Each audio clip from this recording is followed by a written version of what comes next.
Hi అండి, నమస్తే. Welcome to read with Yashu. నిన్నటి భాగంలో వైశ్యనాథ అవతారం గురించి చదువుకున్నామండి. ఇవాళ ద్విజేశ్వర అవతారం గురించి చదువుకుందాం. పూర్వకాలంలో భద్రాయువు అనే రాజు ధర్మహాని లేకుండా, ప్రజలకు ఏ లోటు రాకుండా హరివీర భయంకరుడై రాజ్యపాలన చేస్తూ ఉండేవాడు. సీమంతిని చంద్రగదుల కుమార్తె అయిన కీర్తిమాలిని అతని పట్టపురాణి. అందంలో రతి, పతిభక్తిలో పార్వతి అగు ఆమె భూతదయాపరురాలు. ఒకనాడు వారిద్దరూ తగు పరివారంతో కూడి వసంతకాలంలో వనవిహారానికై అడవికి వెళ్ళి యథేచ్ఛగా విహరిస్తున్న వేళ బ్రాహ్మణ దంపతులను భయంకరమైన పెద్ద పులి తరుముతూ కనిపించింది. వారు ప్రాణభయంతో అరుస్తూ, "ఓ రాజా, రక్షించు రక్షించు" అంటూ కేకలు వేస్తూ పరిగెత్తసాగారు. వెంటనే భద్రాయువు విల్లెక్కు పెట్టి శరసంధానం చేసి పులిని కొట్టాడు. పర్వతం మీద పడిన వర్షధారల్లా అతని బాణాలు నిష్ఫలమయ్యాయి. పులి బ్రాహ్మణ పత్నిని నోటకరుచుకుపోయింది తన కళ్ళ ముందే. ప్రాణప్రియ అయిన భార్యను పులి నోటకరుచుకుపోగా కుప్పకూలిన బ్రాహ్మణుడు రాజుతో ఇలా అన్నాడు: "ఓ రాజా, ఆపదలో ఉన్న వారిని రక్షించడం క్షత్రధర్మం. ఆ ధర్మం నీ దగ్గర ఏది? నీ చేతుల్లోని విల్లంబులు కేవలం ఆట వస్తువుల్లాగా అలంకారప్రాయంగా మిగిలిపోయాయి. నీ అస్త్ర విద్య ఏమైంది? నువ్వు నేర్చిన క్షత్రియ కులోచిత విద్యలన్నీ వ్యర్థమయ్యాయి. ప్రజలను రక్షించలేని రాజు చచ్చిన వానితో సమానం. ధనవంతుడై ఉండి దానం చెయ్యని గృహస్థు, దీనులను అనాథులను రక్షించలేని పాలకుడు, వీరిద్దరూ గోడపైన చిత్రించిన అరటిపండ్ల గెలవంటి వారు.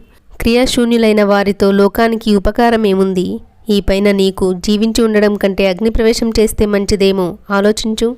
ఇలా విషదగ్ధమైన బాణపు ములుకుల వంటి బ్రాహ్మణుని పలుకులకు భద్రాయువు మిక్కిలి చింతించి ఇలా సమాధానమిచ్చాడు: "ఓ బ్రాహ్మణోత్తమ, క్షత్రియ కులానికి నింద తెచ్చిన నా జీవితం నిందింపదగినదే.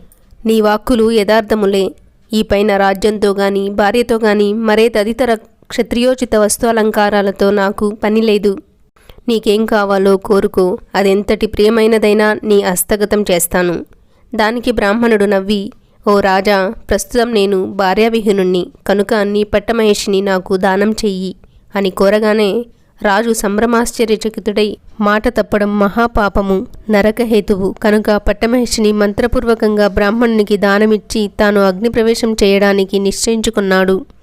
చితిజ్వాలలు నాలుకలు సాచి ఎగిసిపడుతుండగా అగ్నికి ముమ్మార్లు ప్రదక్షిణ చేసి మనసులో స్థిరంగా శివుని నిలుపుకొని మాట కొరకు ధర్మం కొరకు మంటిలోకి దూకబోతున్న వేళ పంచముఖుడు, త్రినేత్రుడు, పినాకవాణి, చంద్రకళా వసంతుడు, జటాకలాపుడు, గజచర్మాంబరధారి గంగాధరుడు, నాగేంద్ర హారావళి కంఠభూషణుడు, వృషభధ్వజుడు అగు రుద్రుడు పార్వతీ సమితుడై సాక్షాత్కరించి ఆ మహారాజు చేతిని పట్టుకుని నిలిపి ఇలా అన్నాడు: "రాజా, మేమిద్దరం పార్వతీ పరమేశ్వరులం. నీ ధర్మనిష్టను భక్తిని పరీక్షించగోరి ఇట్టి లీలలో ప్రకటించాను. ఆ బ్రాహ్మణుడను నేనే. పార్వతీయే ఆ బ్రాహ్మణ పత్ని. నీకిష్టమైన వరాన్ని అనుగ్రహిస్తాను, కోరుకో" అని ప్రీతితో పలికాడు. దానికి రాజు, "శంకర, ఓ లోకమాత, మీ ఇద్దరి దర్శనం కంటే కోరుకోదగిన వరమేముంటుంది? అయినా నీ మాటను తృణీకరించడం ఇష్టం లేక వేడుకుంటున్నాను. నా తండ్రి అగు వజ్రబాహుడు, నా తల్లి, నేను, నా భార్య, నా సకుడైన పద్మాకరుడను వైశ్యుడు, అతని కుమారుడు సునయనుడు, మేమందరము నిరంతరము నీ సన్నిధి యందు నిలచిదముగాక. భర్త వెంట కీర్తిమాలిని, ఓ ఆది దంపతులారా, ప్రత్యక్ష పార్వతీ పరమేశ్వరులైన నా జననీ జనకులు చంద్రగద సీమంతినిలకు కూడా సామీప్య సిద్ధిని ప్రసాదించండి" అని కోరగా తథాస్తు అని పలికి అంతర్ధానమయ్యారు ఉమామహేశ్వరులు. ఆ తర్వాత ఆ రాజదంపతులు మరణానంతరం శివ సాన్నిధ్యాన్ని పొందారు. ఇది పరమ పవిత్రమైన ద్విజేశ్వరావతార గాథ. యతినాథ హంసావతారములు. కంటిన్యూ చేసే ముందు చిన్న రిమైండర్ అండి.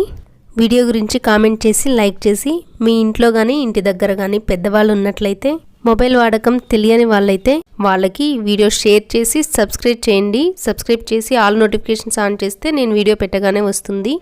వాళ్ళు డైలీ చూసుకుంటారు కదా, దానివల్ల ఇలాంటి పురాణ కథలు వినాలనుకునే వాళ్ళకి హెల్ప్ చేసిన వాళ్ళు అవుతారు. పూర్వం అర్బుదాచల పర్వత ప్రాంత అడవులలో ఆహుకుడనే బిల్లుడు ఉండేవాడు. అతడు ఆ బిల్లులకు దొర. అతని భార్య పేరు ఆహుకి. మంచి నిష్టగలది. ఇద్దరూ శివపూజా నిరతులు. ఒక రోజున శివుడు ఆ దంపతులను పరీక్షింపగోరి యతీశ్వరుని వేషంలో వారింటికి వచ్చాడు. బిల్ల దంపతులు ఆ యతిని గొప్ప భయభక్తులతో పూజించారు. ఇంతలో సూర్యాస్తమయం కాగా ఆ యతి రాత్రికి ఇక్కడే విశ్రమించి ఉదయాన్నే నిష్క్రమిస్తానని వేడగా అతిథి మర్యాదకు మించిన ధర్మం లేదని ఎరిగిన ఆ బిల్లదొర అందుకు అంగీకరించాడు. రాత్రికి వెదురు బియ్యం భోజనం, పట్టుతేనె, కొన్ని అడవి ఫలాలు, దుంపలు ఇలా వనంలో దొరికే వాటిని భోజనంగా సమకూర్చి తాను రోజూ నిద్రించే మంచమును శయనీయంగా యతికి ఏర్పాటు చేసి యతి నిద్రించగానే తాను ఈవల వచ్చి విల్లంబులు కత్తిని ధరించి రాత్రి ఇంటి చుట్టూ ప్రహరీ తిరుగుతున్నాడు. రాత్రి చీకట్లో ఏదో క్రూర మృగం వచ్చి అతన్ని భక్షించింది. అతను ఎంత ధీరుడైనా దానిని ఎదుర్కొనటంలో కృతకృత్యుడు కాలేకపోయాడు. తెల్లవారాక ఏం జరిగింది? ఆ యతి ఏమయ్యాడు? బిల్లుడి భార్య బిల్లి ఏమైంది? ఎందుకలా జరిగింది? ఈ అన్ని విషయాలు రేపటి భాగంలో చదువుకుందామండి. థ్యాంక్ యూ ఫర్ వాచింగ్ అండి. సర్వం ఉమామహేశ్వర పాదార్పణ.